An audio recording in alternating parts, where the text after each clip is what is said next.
E a possibilidade do governo se ramata eletricidade a tempo calan, banhira crise energética grave liu impacto se funo e Médio Oriente.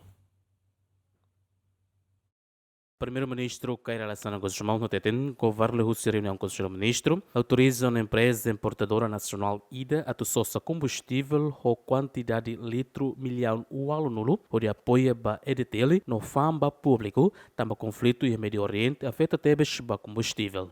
No enhira combustível na Bessosa usa rotona, mas conflito e a Médio Oriente continua a aumentar, dalam icos o governo tem que halau poupa, onde a mata eletricidade e a calan, a ruhusi tuku sanulo resinida to tuku lima da der. Se o governo a questão ne e a Palácio Presidencial Quintanem, a foi um encontro semanal com o Presidente da República, onde apresenta serviço governo no mos discute situação conflito e a Médio Oriente. Eu informo o Presidente que até tem que acompanhar no fato em fundo, né?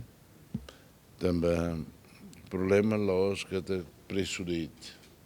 Problema é falta de venda. Preço de it, ane embele hatama e de subsidia de it, o governo subsidia de it, valor de bilhão, né? Mas o problema é e me acompanha Liuhau. Estreito do Mus, nema cá, Lori Minas, nema e Fá, Liu e a Ásia tomam. Também, né, lá os deit, a tu subsidia preço na B, as Liu, custo normal, mas B, agora, lá ia na. Arroz, siraboboto, Lori, Mina, o gás, Liu, Senba, irão, destrói. Nebe, funo idla tena behind makutu, funo hudu diamos, supply budneleia. Nema problema bot beita, também nema que o governo se acompanha na fato em situação, quer que uma situação difícil teve 80 milhões naquela base 6 meses ira. Informando o Presidente que era uma situação difícil de ter, se avisa que até a eletricidade está 11 horas escala, 5 horas de derma que se loque para ir poupa. Além de o governo se orienta a instituição do Estado no público Sira, atualmente movimento careta Estado União.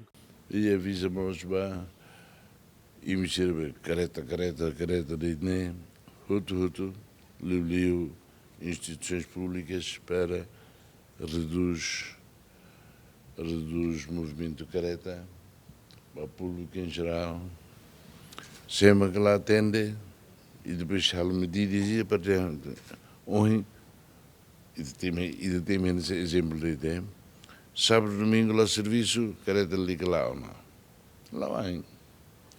Hanisne para também but laos que te funo hutne e te simona lá problema é funo hutmos se lo rifalitina bahir mas se halo fali bosir be destroyer né produz falimina atu mai nebe idnema ka revisa para público toma idnema gamos informar no Presidente. Antes de o governo aprova um projeto de decreto-lei e apresenta o ministro do Petróleo e Recursos Minerais, Francisco da Costa Monteiro, com as medidas para estabilização temporária de combustível na segurança de fornecimento. Diploma o objetivo principal atualmente impacto instabilidade internacional atual e o setor energético, garante estabilidade de combustível e o território nacional, não garante continuidade para abastecimento. Agostinho da Costa, Zé Mendes, GMN.